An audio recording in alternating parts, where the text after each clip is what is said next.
Welcome to the Money Mastermind Show. Let's talk money.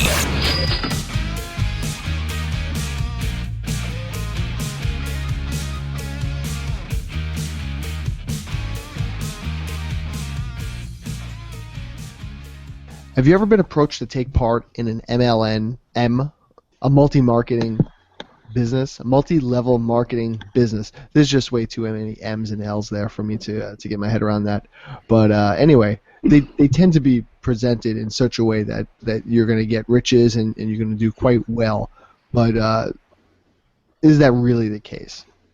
Tonight we have Brian of LazyManandMoney.com, and he's here to help us understand MLMs.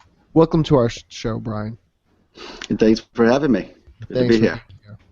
And the members of the Money Mastermind Show are Miranda Marquette of Planting Money Seeds, Peter Anderson of Bible Money Matters, Kyle Prevost of YoungandThrifty.ca, and Tom Drake of the Canadian Finance Blog.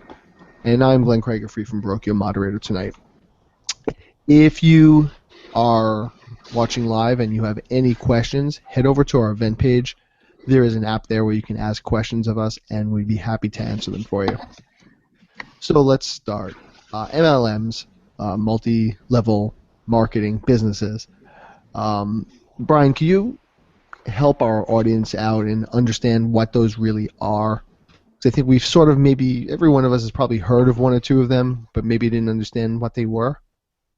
They've actually changed over time. Many people are familiar with Tupperware or Avon or Mary Kay. Those names have been around for a number of years. Amway is another common MLM,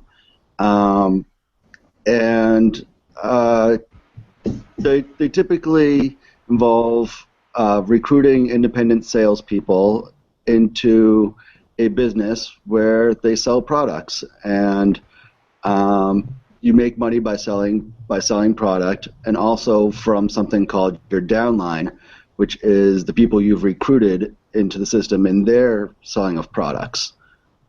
So that's kind of like a short explanation. It gets to be very complicated very quickly, but that's sort of a brief introduction. I think most people kind of understand the idea of a Tupperware party or a Mary Kay party where someone will host something and invite some friends and family together and show them some makeup or some Tupperware products and say, here's what these products can do for you and improve your life, and you want to buy them. Yeah, there's other ones like candles and maybe scrapbooking, and there's probably a ton of them out there, right? Yeah, pretty much for almost anything you can think of, except for like things like electronics or appliances and things that people would only make big purchases once. Like you won't find a car MLM because people aren't going to make a car buying decision. Not in your living room. On that kind of party. Yeah. That would be interesting if it did happen that way. It sounds like I think we've all, like you said, heard of Avon and Tupperware. It sounds pretty benign. But that's not always the case, is it? No, and it's actually become it's changed over time. There was a ruling in the 1970s, 1979, when the FTC took Amway to court, saying that it was a pyramid scheme, essentially stating that the idea was that Amway was recruiting more people into a business opportunity to sell Amway products, in which they themselves had to purchase the products to be in the business opportunity, and there was really no selling going on to other people. It was just join the opportunity and buy the products, and just keep on recruiting other people to join the opportunity and buy the products. And the person at the bottom ended up having no one left to recruit because the whole system was saturated, and when they didn't make money, they quit, and then the people on the next level up were not making money from the people below that quit, and it becomes a very unstable situation where the people at the bottom of this pyramid or multi-level marketing system, hierarchy or whatever you want to call it, the people at the bottom, when they don't make money, they end up quitting typically because there's nothing in it for them. So if the money is dependent on recruiting, then most of the people will leave every year, and the people at the top have to keep on recruiting more people in, and creating a massive churn rate. And in some cases, it sounds like the real way to get into it is you have to buy into it, so you're stuck with a product one way or another. Yes. I first learned about this when someone approached my wife to buy a $45 bottle of juice called Monavie. And we're all personal finance bloggers here. So who's going to spend $45 for a bottle for 25 ounces of juice? Like, that's just insane. Unless it's magic juice. Well, I'm sure it's magic juice. It's got to be magic juice. Juice filled with steroids or something. Yeah. Well, it better give me a magical life for $45 a bottle. Well, that started to become the problem because people realized they couldn't sell that $45 bottle of juice as a bottle of juice unless it did have the magical power of curing cancer and autism and Alzheimer's and any other disease that you can think of. See, you called it, Glenn. It is magic juice. I'm intrigued. Where can I get this stuff? From a snake, because it's called snake oil. I take it that it doesn't quite live up to that sort of reputation then. It does not. And in fact, the inventor was brought into court and he said that it was nothing but flavored water and that anything else that people are saying was just not accurate. He had a more colorful word for it, but I'm going to go with the PG version of it. So, I mean, is that something that the company themselves promoted, or just something that became this sort of myth from outside, or why would that build up that reputation? It's kind of a combination of both. The company did say that it was equal to eating 13 fruits, and what they did is they took a scientific way of figuring out what a fruit vitamins are in a fruit, and then kind of trying to extrapolate that. So it was a very misleading situation, and so it's almost like a game of telephone in high school, where someone will say something and then it gets distorted as it goes down the line of distributors, and it just gets more and more distorted. And once someone says, oh, well, the president drinks this, that's what it ends up with. And it was like, really, like the president of what? Yeah, originally it was the president of like some small club of 4 people, but at the end it's the president of the United States. So like maybe I was gonna say, it seems like there are all these claims that maybe the company didn't do a lot to fight those claims then, or to say that wasn't the case, I guess. Yeah, they kind of draw a legal line between what they are as a company, and then say we have these independent distributors that have their own companies that are independent entities. Right. Almost sometimes like how Uber says that Uber makes the app, but everybody else driving cars are independent drivers that do their own thing. So they can kind of separate and legally play this game of, we can incentivize the people and make money from them, but we, in some ways, have some legal protection, and have to pay these independent distributors benefits, or minimum wage, or anything like that. So it's really great business model for the companies themselves. I was just gonna say, we're not saying that it's curing cancer. That's just a claim a distributor is making. But it seems like there's a strong incentive for somebody who maybe they have a case of this stuff sitting in their basement to do whatever they can to kind of push it off to other people. Let's say there's a built-in incentive for these companies and the executives and people that are high up in these companies to not squash those things, because they're the ones that are really making all the money. I mean, isn't that part of the problem, that these people at the bottom, they're all buying cases of the stuff so they can resell it to their friends and other people, and then they're getting stuck with it when people don't want to buy a $45 bottle of juice. That's a lot of it, but one thing that happened with Monavie is that they also had this thing that in order to make money in the commission structure, you had to buy around $200 worth of juice a month. So you had to buy 4 bottles of juice yourself, and you could drink about 1 bottle a week. So in theory, you didn't have to sell any juice at all. You just had to buy your own juice and drink it yourself, and then keep on recruiting other people. And you'd make money from the people down below that had been recruited. To buy their own juice. To buy their own juice that they needed to qualify to make commissions, or to make commissions on those lower sales. So that's magical right there. You didn't need to sell any product at all. You could just buy it, drink it yourself, and then tell other people there's this great business opportunity where you buy this juice and drink it yourself.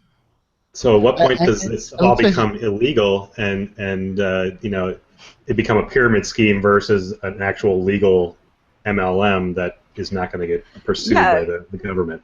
Yeah, because that's an interesting line, because my mom did Avon when I was growing up, and she sold to other people, and she liked doing it because she got the discount on the Avon products, so she got to buy it at a discount, but she also sold to other people, and Avon is perfectly legit, right? Right. Don't crush our childhood, Brian. Don't crush my childhood memories.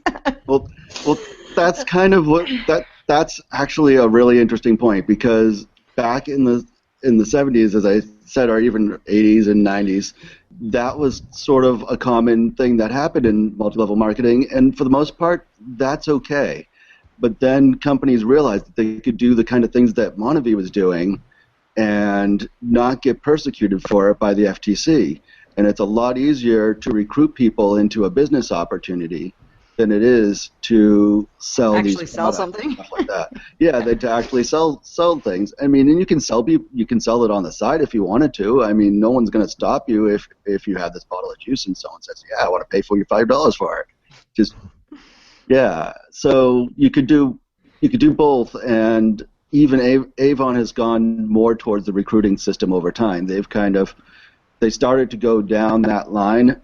And recently, a couple of years ago, they said, we're disassociating ourselves with the main trade group that covers most multi-level marketing companies, because we think they look like pyramid schemes. And Tupperware said the same thing. Tupperware joined in and said, we want no part of this new age of what's going on in MLM. Yeah.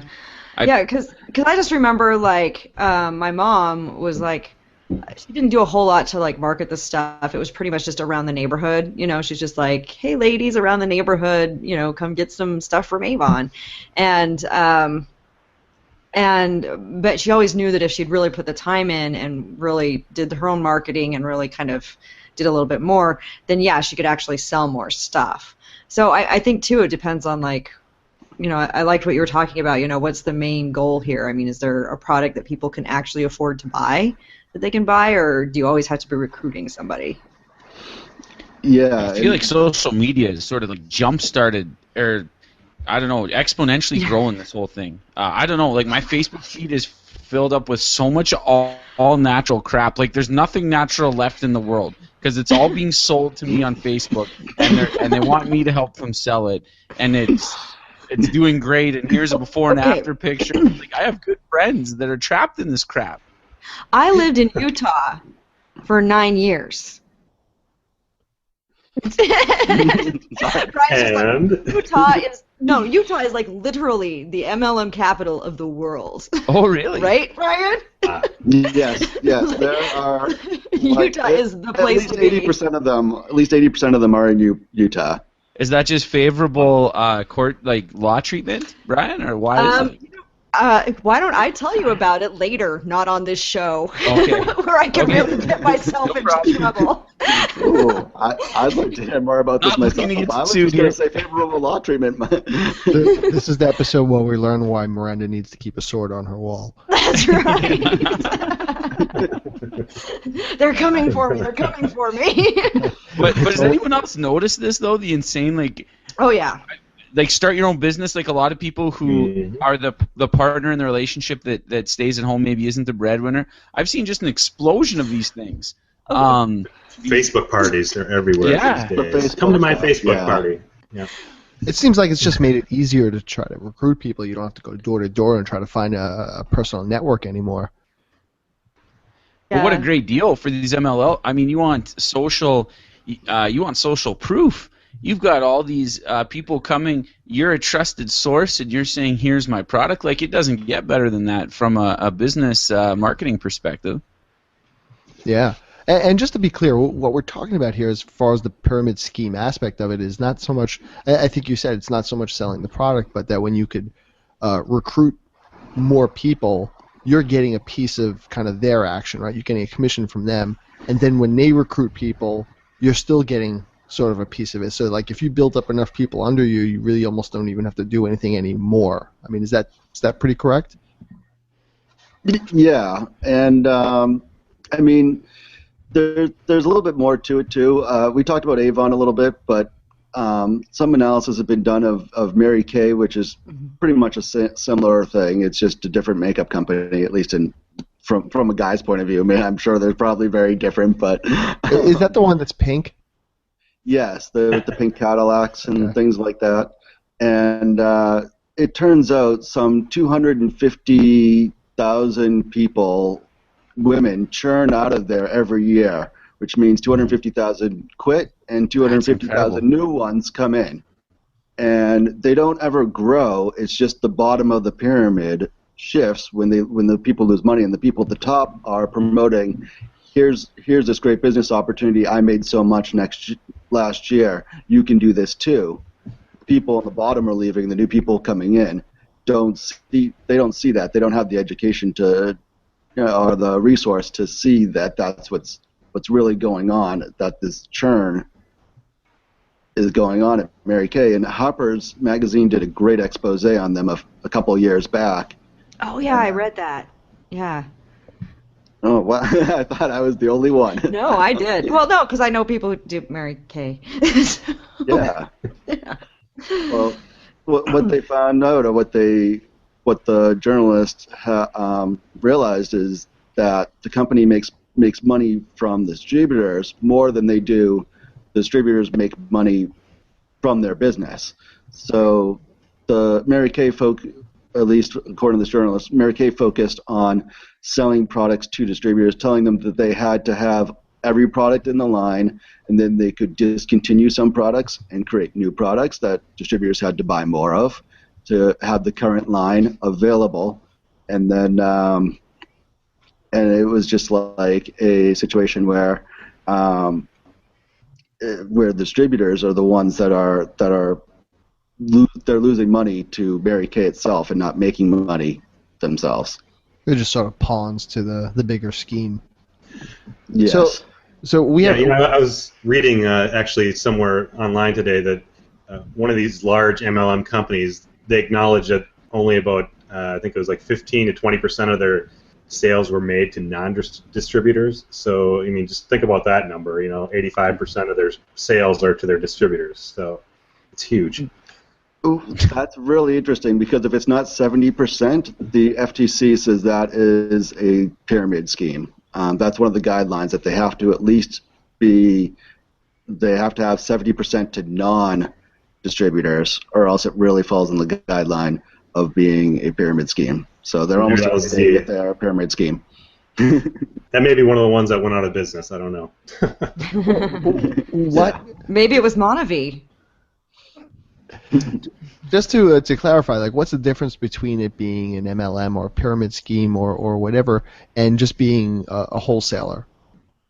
That's kind of the difficult thing. A lot of people, it's a kind of a sliding scale where there's no bright line definition.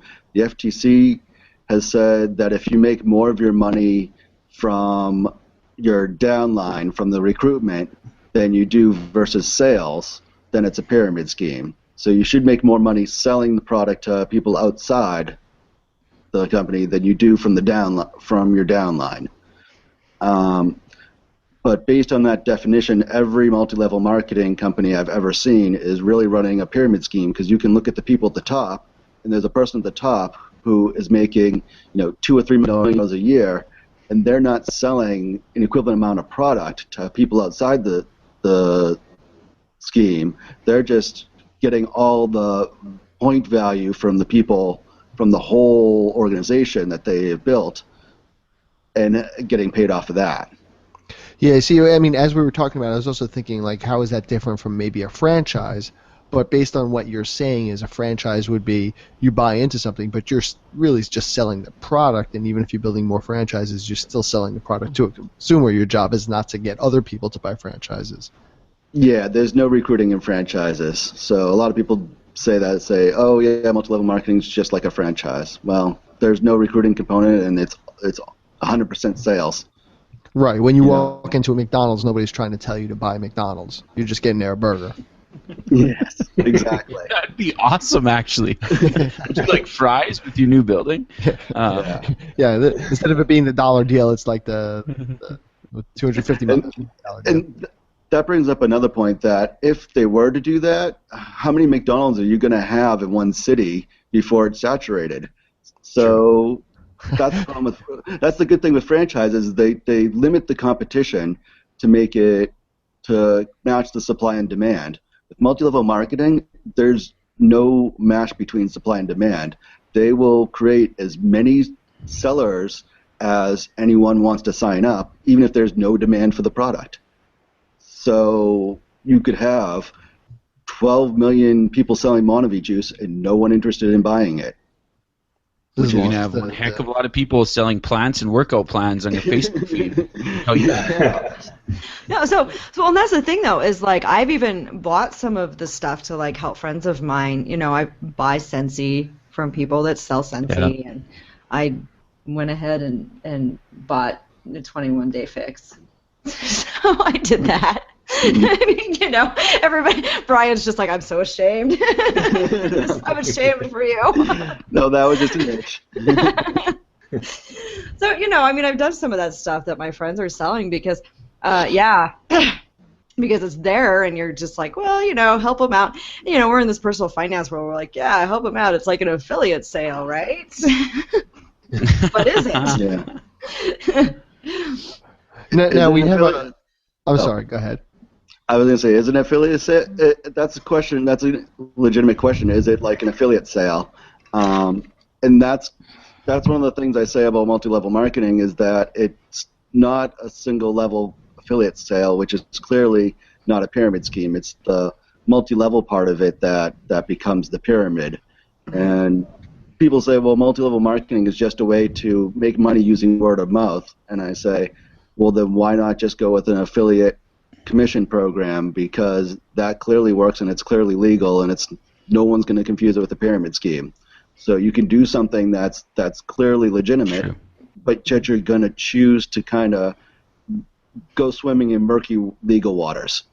It's like, what's the end goal?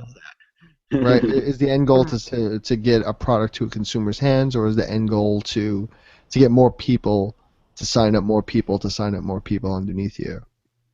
Yeah. So we have a question from a longtime listener, it seems, a Mr. Tom Drake. Oh, Tom Drake. Tom couldn't make our show tonight. He was a little under the weather, but he's asking, what are some other MLMs that might be somewhat suspicious besides Monavie that people might want to be cautious of? Frankly, pretty much all of them. So I mean, so even That's like the a big blanket Avons and the statement to make. Tupperwares and such. Okay, the ones that are there's some that are called party plans, and that's sort of the view of the Tupperware, that we're inviting friends and family to buy some kind of microwave dish or something like that. That's more or less legitimate if it's going to be a party plan multi-level marketing. But those are starting to become fewer and farther in between, and I don't typically look into those that much, not because I'm trying to avoid them or anything, but What really catches my attention is when someone says, take this pill or this juice because it's going to cure your cancer. That to me is really the dangerous ones, and I write about those quite a bit. I started to get into some of the wrinkle cream ones. Yeah, I was gonna say you did one on Rodan and Fields. Yes. Another personal finance blogger, Jenny Penny Pincher, had written an article about Rodan and Fields, and one of my readers, who's another personal finance blogger, sent me an email and said, "Hey, isn't Rodan and Fields a multi-level marketing company? Have you heard about them?" And so I went through and sort of went through the claims that was on that personal finance blog, because I don't see personal finance bloggers usually promoting multi-level marketing. And I did some more research on it. I spent like a week coming up with stuff on Rodan and Fields. There was a prominent blog out there that's now been deleted, and a prominent Reddit thread that's now been the person that had written most of the stuff. It was like IMI Reddit or Ask Me Anything. Oh, AMA, yeah. Yeah, AMA. And the person that was doing the AMA had to deleted all her stuff. That's one of the things that happens when you start to become a blogger against these multi-level marketing companies, is you get legal threats and things of that nature that force you to delete things when you may not want to, because their lawyers have a lot of money. Well, that happened to you though too, right? You've got lawsuits up the wazoo. Well, I've been threatened about 8 times, and I had one follow through with it, and I've got another one which is not related to multi-level marketing, oddly. But so yeah, I guess in 8 threats, one legitimate one, or one following through with the lawsuit, isn't so bad. But a lawsuit in itself, I mean, that's pretty scary, and you have to have some either really good legal friends or some real cash in order to really to fight that off, wouldn't you? I got lucky. I found a lawyer who's willing to take it on a case on a basis it's called an anti-SLAPP, which basically says that this is a nuisance lawsuit, that this company is trying to silence your freedom of speech, and he took it on that basis. And so that's it. The idea is that if he can prove that he gets his court fees, which is pretty good for a lawyer to get all those fees. But he's taking a risk that if he can't prove it, he gets nothing, and he just wastes lots of his time. But that's their intimidation factor right there too. That most people don't have that access to a lawyer that can do that. So rather than try to go into court and fight that, they just roll over and delete whatever they've been requested to delete. But I think it says something though that you've found a lawyer who thinks that your position is, one of integrity, and that you're out there fighting the good fight. So, and he's willing to put it on the line. It's nice. Yes, it was very nice. Yep. So I guess that goes back to the original question. There really aren't, in your opinion, many MLMs that are worthwhile for people to go into. Yeah, and it kind of goes back to what I was saying earlier, that if there was a good MLM, I think it wouldn't be an MLM. It wouldn't try to play in the world of pyramid schemes. It would play in the world of just single-level commissions, and it would be, like an Amazon affiliate program or a Commission Junction affiliate program, which I'm sure, us as bloggers are familiar with. I don't know if your viewers are, but there's a way of just doing commission sales that's legitimate, that doesn't play in the world of pyramid schemes. So and why that's not still do that? That's still something closer to being a wholesaler than it is to being in an MLM type of deal, right? Because you're still, the goal is you're still in touch with the consumer about the product. It's not so much about you recruiting somebody else to sell it.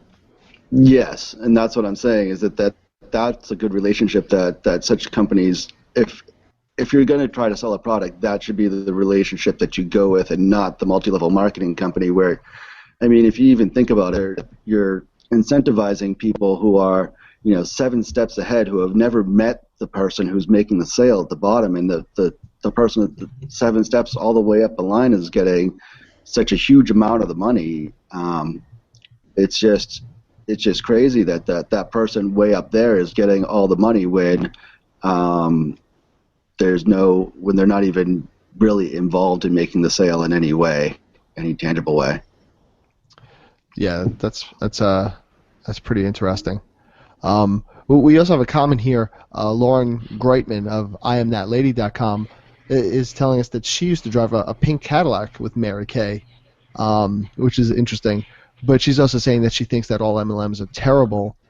Their first customer is the consultant, which means the consultant always loses. I wish we could just grab her and put her on the show right now and discuss that with her. But it's interesting. There was a time when I don't know if this counts as MLM, but I was considering going into maybe stock brokering, right? So it was one person who brought me in, and it was I had to work for him, and if I got him enough leads, then the company would take me on, the brokerage would take me on, and then if I did enough sales, then I'd be able to build up my team. And then if they got enough leads, they could build up a team. Like it almost sounds like the same type of a pyramid deal, but this was like a stock brokerage. That's amazing. Was there like free cocaine involved in this too? And Were they like in a boiler room? Yeah, stocks. I didn't get that far. It didn't smell right to me off that first day, so I just kind of I ran away from it at that point. But that made me think like we can't even trust the stocks that are being sold to us because there's just all these strange incentivized reasons that a broker might try to call you and try to sell it to you. Absolutely. It's one thing to buy some Tupperware, but it's pretty scary when we have our market maybe even running on some small portion of this. So are there ways that people legitimately can do well without being slimy? It doesn't seem like that's the case, is it? I don't see how. Simply because most of the multi-level marketing things that exist today to make the big money does come from recruiting. You can still do the Avon thing like Miranda's mother did, and that sort of type of party business. That's going to be reliant on how many family and friends you have and being able to make repeat sales to those people. And maybe I'm just showing my lack of a social circle here, but I'm not sure if I'm going to make a full income selling, making $5 here and there on a cream or a Tupperware dish or makeup to friends and family like that.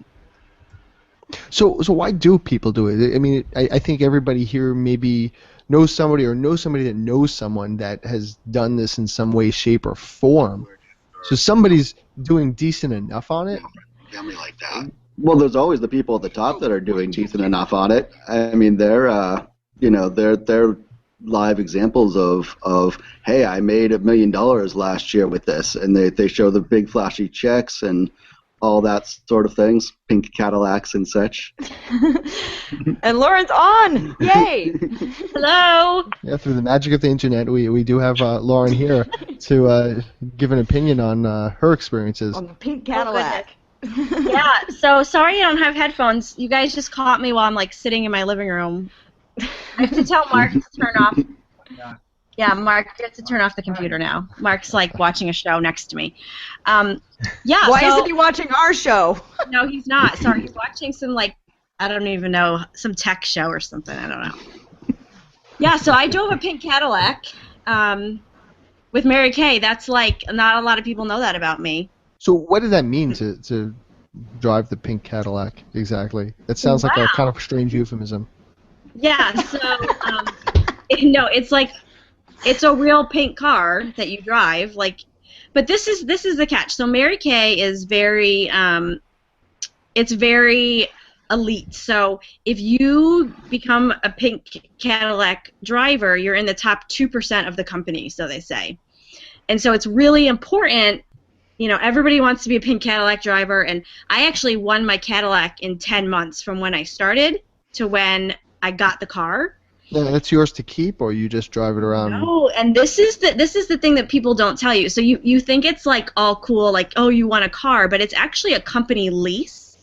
And if you don't make a certain amount of production, you have to pay a ridiculous amount of money to keep that status. So for the car, for me, if I didn't make like $100,000 in sales, like me and my team, within a 6-month period, I had to start paying $900 a month to drive the car.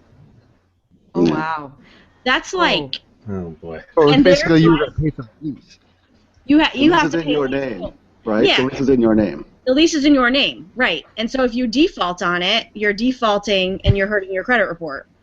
So you're going through all this to get a lease for a pink Cadillac, Right. where you could have Oh just my picked goodness. any car you wanted and leased it. Also, and that's the thing, though. Just So paint your own car pink. To hell with it. I know, right? But it's pink Cadillac. Sorry, I'm trying to find headphones. Oh, we found some. Okay, good. That's okay. Um, So you don't really win that then. That's just some sort of like if you can maintain a certain level of sales, Well, they'll kind of cover it for you for a while.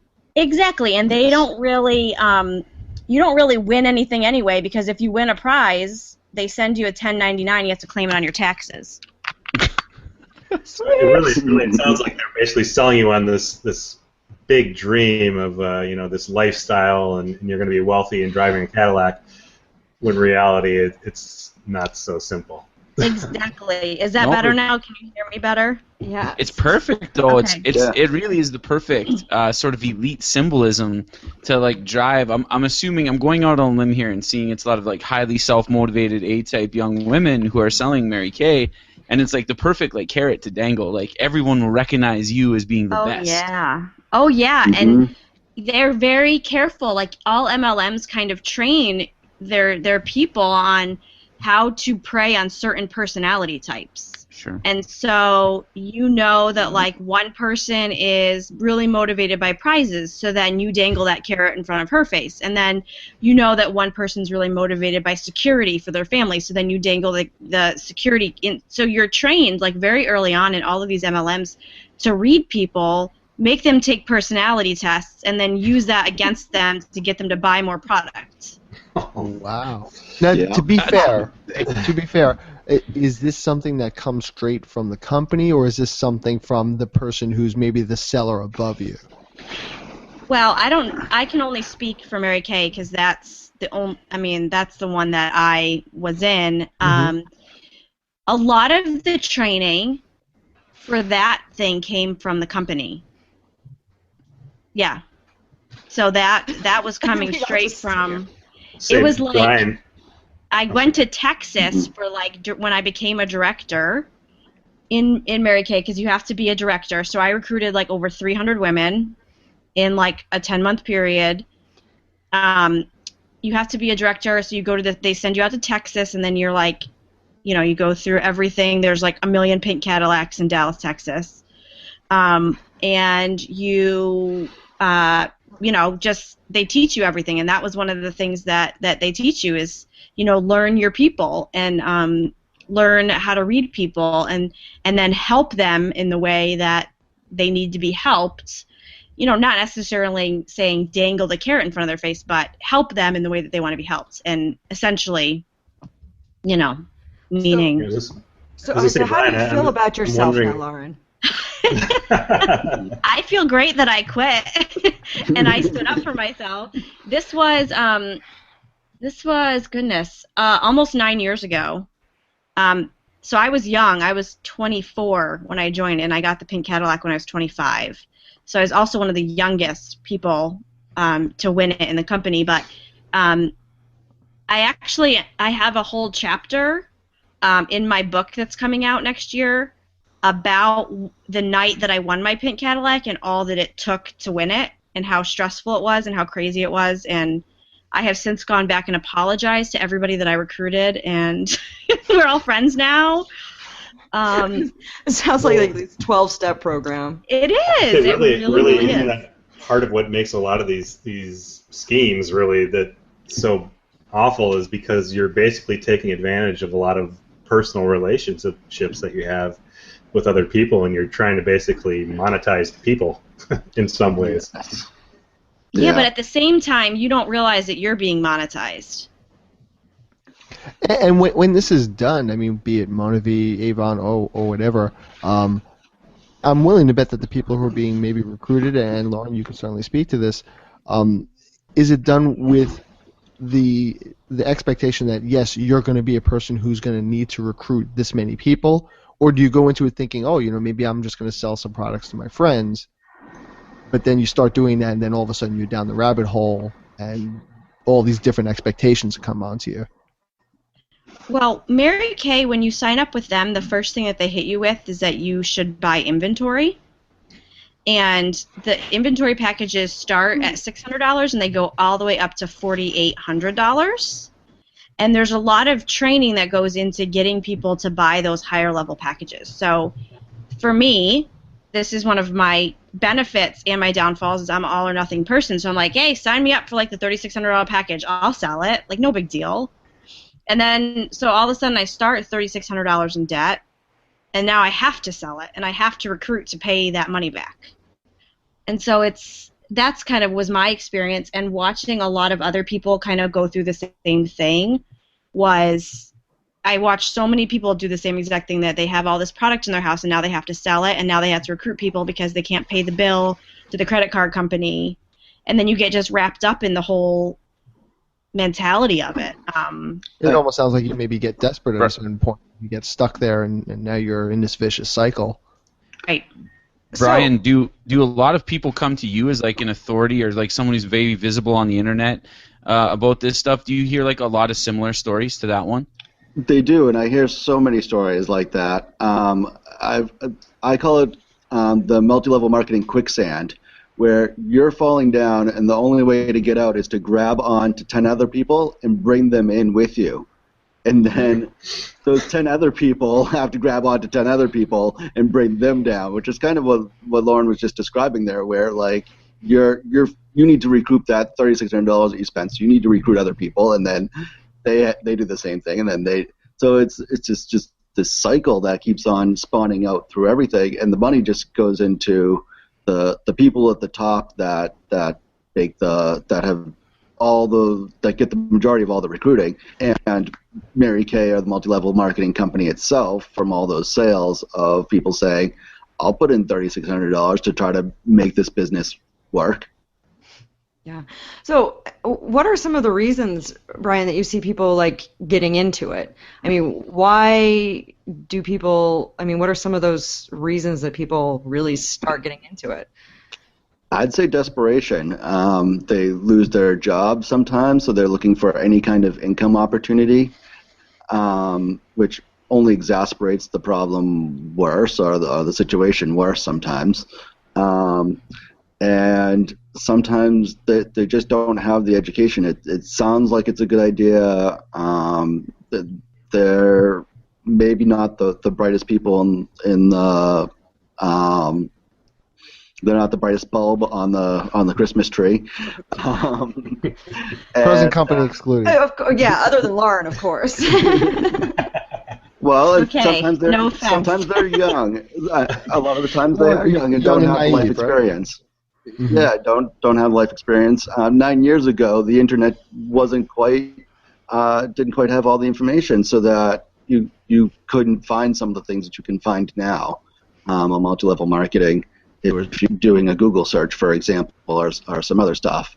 And there's a lot of reasons why people do it, and sometimes they're kind of being lied to. They're told that Monavie is the next cancer cure, and they think, I want to get in on this next cancer cure, so I'm going to sell Monavie juice, because if I'm getting invited to sell the cure for cancer, that's a gold mine. I want to get in on that.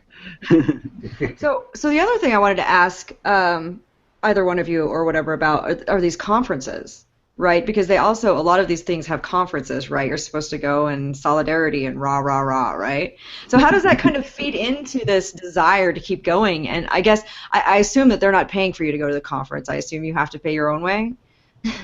Yeah, and it's very expensive. I mean, these women are spending, $2,000 to go to Texas to, get ball gowns and wear pink boas and, for the chance to run across the stage to say that they've won a car. And everybody wants their recruits to go to a conference because then they come home and they're motivated. I mean, it's the same as like us all going to a blogging event. Like we come home, we have a list to do, right? We're excited, we've gotten new ideas. It's a really, really similar thing to any kind of conference, except it's just you go home and you do your MLM instead of something else. I'd say there's a lot more pep rally to it. There seems to be a lot more motivational aspect to it of you can do it, you can be great. Not that there isn't that at some of the blogging conferences, but it seems to be a little bit more of a single company is sponsoring this, and they're pushing their distributors because they're selling their product. So like if I go to FinCon, Phil Taylor, who runs FinCon, he has no incentive to really push me to be motivated to do all the sales stuff. So it's a little bit different in that aspect. And I don't wear a ball gown to FinCon. I wear money pants. Yeah, I can vouch for that. I haven't seen that. It costs a lot less though. If you're gonna spend some money, spend money and come to FinCon and learn how money works, right? Well, it's a funny thing though, because didn't the two of them coincide one year? Oh yeah, that was amazing in St. Louis. I would have had a field day with that. The company that was suing me was actually having their conference in St. Louis, and so I had to walk around with my badge hidden so that no one could see that Lazy Man was there in St. Louis at the same time. I got on an elevator at my hotel, and there was 3 of the people from that company in the elevator there.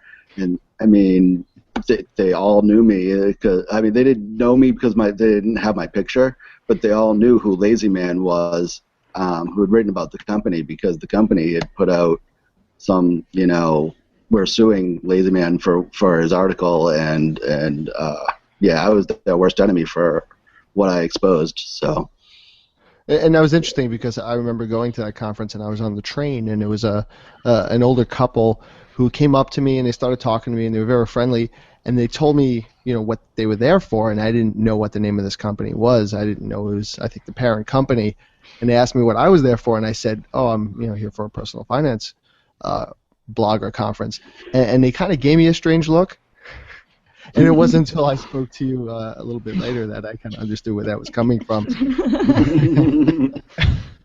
Public enemy number one. Yeah. So Lauren, what was it that got you recruited into it? And what was it that finally got you out of it? Oh, well, I got into it. I was pregnant with my first child, and I was young. I mean... Recruiting right off the bat.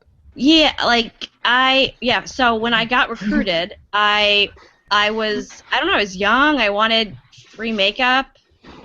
I love makeup, and the lady that I met was really fun, and the whole thing was like, yeah, just get the starter kit because you get a really good deal, right? You get $350 for the product for $100, and I'm like, I'm sold.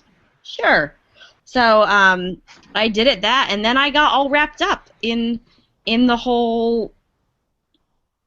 I loved recognition, and that was one of my things, that I loved recognition, and they were giving that to me. So I thought, I'll just continue to do it and have fun, and I'm a competitive person, so that was another thing, like to see that, like this person was doing that, I'm like, I can do that, like I can totally do that, and then so then I quit. I was in it for 2 years total. I quit. I won my Cadillac. I was in so much debt because one of the things, and the company... Wait. So, sorry, I'm sorry. So you won the Cadillac, so you're like one of the elite, but you're still in debt. Oh, yeah. Okay, go on. I was Good point. The girl that I went to director training in Dallas as one of the brand new directors, the future of the company. The girl that I was staying with was in $40,000 worth of debt in the past 6 months because, they won't tell you that this is what happens. And I fully, I did a podcast on this, on my podcast a few weeks ago, where I talked about this in detail. So I'm kind of waiting for Mary Kay to sue me. We'll see what happens with that. But let me know. I can help you out. I'll let you know. We have an Yes, expert please. there for We have an expert. But so a lot of these women, they get to a point where you need 30 women to qualify for a director, and let's say you have 19 and you have like a month left. It's like, oh, I only need 11 people. So all I have to do is sign 11 people up and then put orders under them, and then I get my director status. And then I have all these people to work under me, and then I can keep my status. So a lot of these people are fronting, tens of thousands of dollars to get to this status, and this happens all the time. Like it wasn't me. It was encouraged by my higher up. It was encouraged by the other directors that I was in director training with. And this is what happens all the time. Like, people are buying their way into these positions. And so I was in, I had my own spending issues on top of it, which is why I got into so much debt. That's a whole other podcast we can get into. But so we were drowning in debt. We had $40,000 in debt. We couldn't afford our bills. And I remember praying one day, and I just said, you know what, I'm going to go out, and they say if you're struggling, do a 10-class week where you book 10 skincare classes and go out and do them. And so I did that, and I worked my tail off, and I said, okay, God, if I'm supposed to do this, this is like, you tell me, I'm gonna do the work. And I lost $1,000 that week by giving away product and not selling anything. And it sounds like at least you had that realization, like something. There was the answer right there, and I packed my stuff off. I shipped it back to the company, all my inventory that I had. I put on a suit, and I went out and got a waitressing job so that we could pay our bills. So that's kind of what happened. I just had a realization. And Mark was telling me, like, Lauren, hello, like, you're paying for the cat. At that point, I was paying that $900 a month for the Cadillac. I think I only did it 1 month, and he was like, Lauren, you're quitting. Like, we're done. We're not doing this. This is ridiculous. But I was so in the mentality that I was like, couldn't see it. I was like, what? I'm on the verge. Like, when they came to tow my pink Cadillac away, I was so embarrassed that I hid in my bedroom, like, peeking through the window. Like, because I made Mark go and take the keys to the guy, because I was, the pink Cadillac director whose car got repoed in, like, the nice neighborhood. Like, it was the talk of the town. Hope is a great motivator, isn't it? Right? Or maybe desperation between the two of them. Or a cult. Or that. Yeah, that's. Yeah. So yeah, it was. It's an embarrassing story, but. Right, but you know what?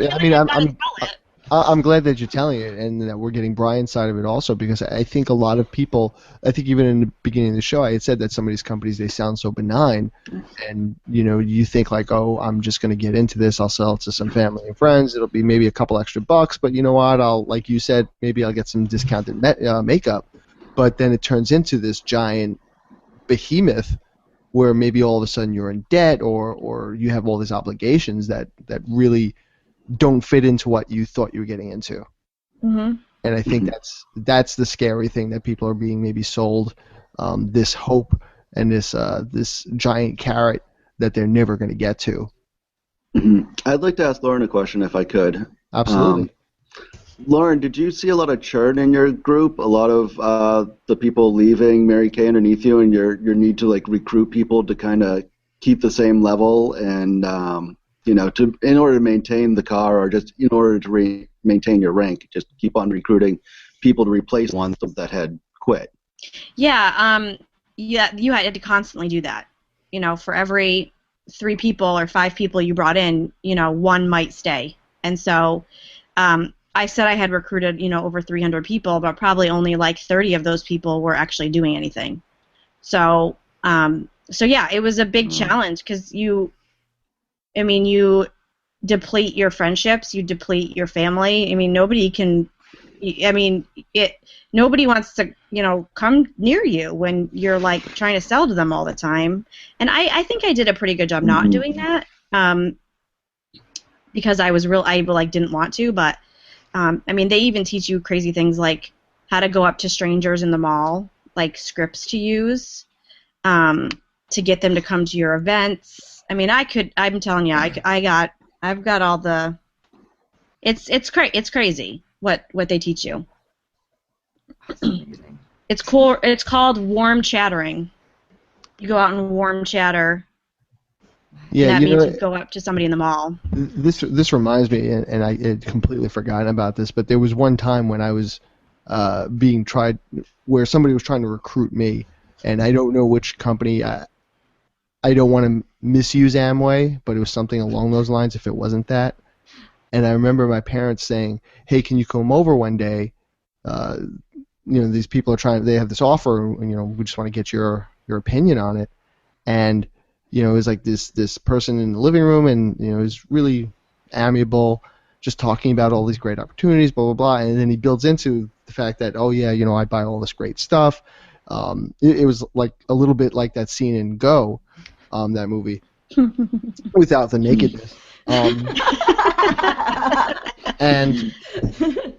the next thing I know, I'm thinking in my head, you're trying to get me to sell this stuff. Like, you're not trying to just sell me this stuff. And that's when I was like, whoa, this is weird. And thankfully I ran away from that too. You're making me uncomfortable. But yeah, it did. But thankfully I was able to recognize all that. But I'm sure that that's a technique that does recruit a lot of people, and it's scary. So we're coming up to our hour here. I think we got a lot of great information here today, because I think a lot of people they don't know enough about these types of companies, and it sounds like it goes from like the very obscure, very sketchy. If it sounds too good to be true, you really need to run away, to the more benign sounding, where you're going to get sucked into it without even realizing it. And I think people need to know a lot more about that. And I think we could probably keep going and keep providing people information, but there's only so much time. So thank you both, Brian and Lauren, for coming on and helping inform our audience. Lauren, you were a bit of a surprise guest. Tell everybody a little bit about IamThatLady.com. Okay, so you've heard my story about getting into debt, but we had to get really resourceful with how we got out of debt. I consider myself a recovering spender, and I have a book coming out about that in the fall of next year. And so I teach people how to enjoy life on a budget and get out of debt as being a recovering spender, and all that I went through to change my lifestyle from being a spending addict to being somebody who can live financially with the financial freedom. So yeah, my husband Mark and I work from home together, and we have 4 kids. And yeah, so it's fun. That's what we do. All right, so go check that out. And I'm sure if you had questions about Mary Kay, you could probably shoot her an email or a comment. Don't send me death threats if you are still in it. No. I'm saying more for people who might have thought about joining it. But, right. And Brian, tell us a little bit about what you do and where people can find out more information about you online. Seems to be a full thing that can hear me. I'm sorry. I was losing you a little bit there. If you don't mind repeating that. Repeat. My internet connection didn't work on the internet. We just man. lost him. Brian to technology there. Brian, his site is lazymanandmoney.com, and Brian has really spent a lot of his time investigating these types of companies and really being a consumer advocate for these companies to help people out. Besides being a personal finance blogger, I think he was that first, and then this came up, but he's certainly spent a lot of time on that. So if you ever need to look into that, certainly check him out. Let's see if we have him back here. Are you with us, Brian? Yeah, I might be back. All right. Is that better? I don't know what happened. It just, the internet connection cut out, and And, that does happen from time to sign time. back in. I was just telling the audience how you've spent a considerable amount of time investigating a lot of these companies, and you've become maybe like the consumer advocate for, or rather against these companies. Certainly an expert in what these companies do. If you wouldn't mind adding a little bit more about what you do. Yes, I mean, I prefer to just be a regular personal finance person, just like everybody else here, and go into the personal finance topics. But I find myself fascinated by this strange world that all these things that are going on that appear to me to be very dishonest and just really out to harm consumers. And it goes against trying to help people with their money while there are these organizations out here that are trying to hurt people with trying to profit off of consumers using these tactics. I like to, go through and help people sort of see what these companies are doing and look at it kind of from what the experience I've found, which is kind of similar to what Lauren has said, except she lived it. I didn't live it. I live vicariously through thousands of comments that people leave on my site and give me different opinions. So over the last 8 years, I have a lot of experience through that and kind of feeling with like hundreds and thousands of people in the global marketing community. And sort of, I want to share that with everybody else and just let them make an intelligent decision about what they should do if they want to get into this. And thank you for putting that time into all that research and all that writing. I'm sure it's probably helped a lot of people who are wondering about MLMs. So both of you, thank you very much for coming on, and thank you everybody out there for listening. And until next week, be good with your money. Thanks for joining us on the Money Mastermind Show. Get more information at moneymastermindshow.com. Don't forget to subscribe to the show on iTunes and YouTube, and follow us on Google+.